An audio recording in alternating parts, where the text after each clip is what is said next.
If you need to disable two-factor authentication on your American Express account, follow these straightforward steps to ensure your account settings are updated. Step 1. Log into your account.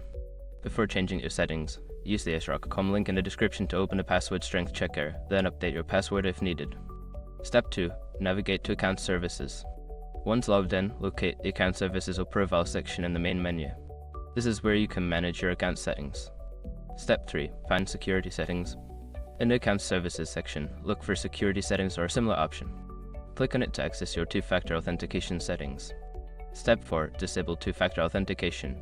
Within the Security Settings, find the option for two-factor authentication. There should be an option to disable it. Follow the prompts to confirm your decision to turn it off. Step 5. Save changes. After disabling two-factor authentication, ensure you save your changes.